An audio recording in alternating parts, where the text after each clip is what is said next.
Radhe Radhe everyone, मेरे YouTube channel पर आप सभी का स्वागत है। जेठ पूर्णिमा का हिंदू धर्म में बहुत अधिक महत्व होता है। जेठ पूर्णिमा के दिन आप घर पर ही बहुत आसानी से, बहुत सरल तरीके से विष्णु भगवान का पूजन कैसे कर सकते हैं, यही सब मैं आज की वीडियो में बताने वाली हूँ।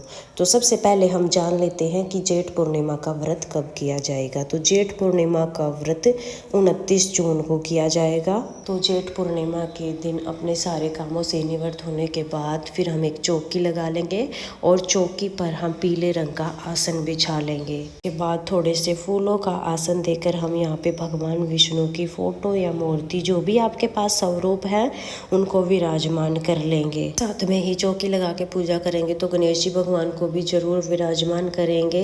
देखिए, अगर आप कलश की स्थापना करना चाहते हैं तो आप तांबे या पीतल का कलश ले सकते हैं। अगर आपको मिट्टी का कलश मिल जाए तो सबसे अच्छा है, क्योंकि जेठ के महीने में मिट्टी के कलश का बहुत अधिक महत्व होता है। तो आप मिट्टी के कलश की स्थापना कर सकते हैं। किसी भी कलश की आप स्थापना कर सकते हैं। उस पर मूली बांध ले, उसके कलश को कंठ तक जल से भर ले। और कलश की स्थापना करने के लिए आप विष्णु भगवान के सीधे हाथ की तरफ चावल रखकर उस पर जो है फूलों का आसन दे सकते हैं या चावल का आसन दे सकते हैं। फिर उसके बाद आप कलश की स्थापना करें। फिर हमें 5 आम के पत्ते लगा लेने हैं। आम के पत्ते मिल जाते हैं तो ठीक है, नहीं तो आप फिर अशोका के पत्ते भी ले सकते हैं। इस पर हम तिलक करेंगे। चंदन से, रोली से पत्तों पर हम तिलक करेंगे। कलश में हमें कुछ चीज़ें डालनी होती है, जैसे कि एक सुपारी, थोड़ी सी हल्दी, आप हल्दी पाउडर भी ले सकते हैं या हल्दी की गांठ भी ले सकती हैं। थोड़े से चावल हमें डालने हैं, एक सिक्का डालना है, एक फूल डालना है। तो ये चीज़ें डालकर हम कलश की स्थापना करेंगे। इसके बाद हम पत्ते लगा लेंगे, फिर हम नारियल रखेंगे। तो इस तरह से आप कलश की स्थापना कर सकते हैं। नारियल रखने के 2 तरीके होते हैं। नारियल को भी तिलक करते हैं और फिर उसके बाद उस पर मूली बांध लेते हैं। नारियल पर इस तरह से लपेट देंगे कि नारियल का मुख आप अपनी तरफ भी कर सकते हैं और ऊपर की तरफ भी कर सकते हैं। ऊपर नारियल का मुख कर सकते हैं या अपनी तरफ कर सकते हैं, दोनों ही तरीके सही हैं। और उसके बाद जल के छींटे लगाकर शुद्धिकरण कर लेंगे। देसी घी का दिया जलाएंगे। दिया जलाने के बाद हम चंदन से तिलक करेंगे। गणेश जी भगवान को, विष्णु भगवान को, फोटो में विराजमान सभी देवी देवता को हम तिलक करेंगे।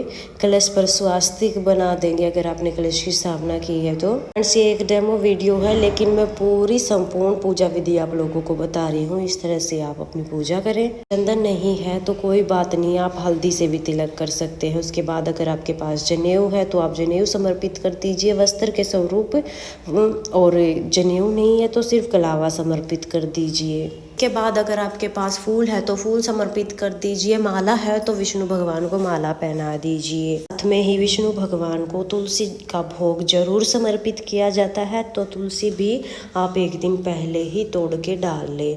और साथ में ही गणेश जी भगवान को तुलसी नहीं चढ़ाई जाती है, ये बात सभी लोगों को पता है, लेकिन जो लोग नए जुड़ रहे हैं उन लोगों के लिए मैं ये बता देती हूँ। गणेश जी भगवान को अलग से भोग लगता है, विष्णु भगवान को अलग से भोग लगता है। जब भी पूर्णिमा का व्रत पूजन होता है तो विष्णु भगवान का पूजन होता है पूर्णिमा के दिन, जिन्हें सत्यनारायण भगवान भी कहा जाता है। जब भी आप पूर्णिमा का व्रत करें, पूजन करें, आटे की पंजीरी का प्रसाद जरूर बनाएं, पंचामृत जरूर बनाएं। ये पूर्णिमा के व्रत में जरूरी होता है। पंजीरी का प्रसाद तो आप जरूर बनाएं, आटे की जो पंजीरी होती है।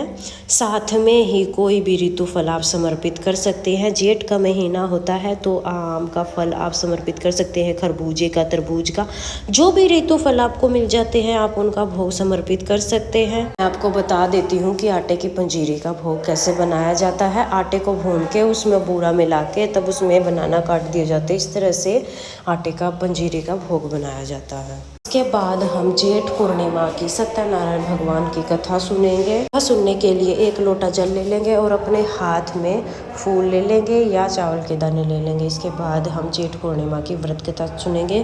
कथा सुनने के बाद जो हमने हाथ में चावल या फूल लिए हैं हम विष्णु भगवान को समर्पित कर देंगे। थोड़े से जल के लोटे में डाल देंगे। कथा सुनने के बाद फिर हम आरती करेंगे। तो बहुत ही प्रेम पूर्वक हम गणेश जी भगवान की आरती करेंगे, विष्णु भगवान की आरती करेंगे।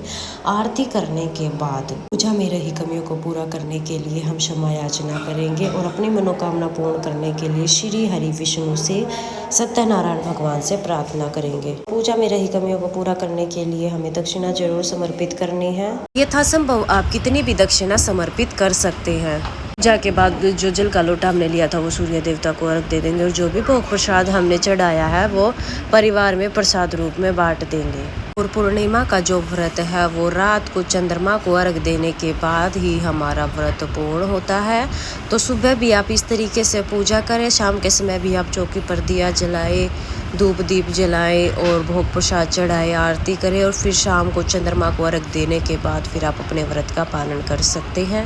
ये थी जेठ पूर्णिमा की बहुत ही सरल पूजा विधि। अगर आपको पसंद आई है तो लाइक शेयर कमेंट जरूर कर देना। मिलेंगे किसी और नई वीडियो में, तब तक के लिए जय हरि विष्णु, राधे राधे।